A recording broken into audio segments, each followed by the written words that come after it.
March மாதம் தொடங்கப்பட்ட IPL போட்டிகள் விறுவிறுப்பாக நடைபெற்று வந்தது.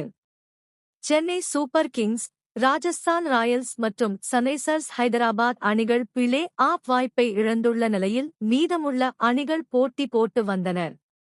இன்னும் இந்த தொடர் முடிய சில போட்டிகளே இருந்தாலும் இதுவரை எந்தவொரு அணியும் பிளே ஆஃப் வாய்ப்பை எட்டவில்லை. குஜராத் டைட்டன்ஸ் மற்றும் ராயல் சேலஞ்சர்ஸ் பெங்களூர் அணிகள் இன்னும் ஒரு போட்டியில் வெற்றி பெற்றால் பிளே ஆஃப் வாய்ப்பை உறுதிப்படுத்தலாம். மும்பை இந்தியன்ஸ், பஞ்சாப் கிங்ஸ் மற்றும் டெல்லி கேபிட்டல்ஸ் அணிகள் 3வது மற்றும் 4வது இடங்களுக்கு போட்டி போட்டு வருகின்றனர். கொல்கத்தா நைட் ரைடர்ஸ் மற்றும் லக்னோ அணிக்கு பிளே ஆஃப் செல்லும் வாய்ப்பு மிக குறைவாகவே உள்ளது. இந்தியா மற்றும் பாகிஸ்தான் நாடுகளுக்கு இடையே ஏற்பட்ட போர் பதற்றம் காரணமாக ஐபிஎல் போட்டிகள் தற்காலிகமாக நிறுத்தி வைக்கப்பட்டது. தற்போது இரு நாடுகளும் அமைதி பேச்சுவார்த்தையில் இறங்கியுள்ளதால் நிறுத்தப்பட்ட ஐபிஎல் போட்டிகள் மீண்டும் வரும் சனிக்கிழமை முதல் தொடங்க உள்ளது.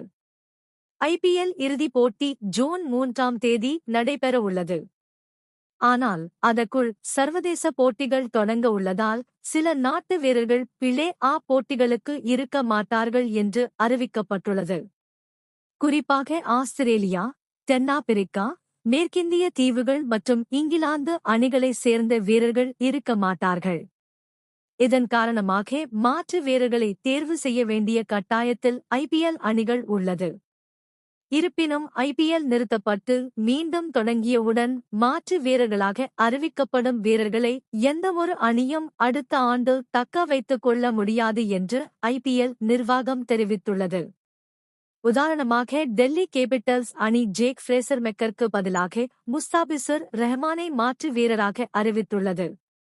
அவர் இந்த வருடம் நடக்கும் போட்டிகளில் மட்டுமே டெல்லி கேபிட்டல்ஸ் அணிக்காக விளையாட முடியும்.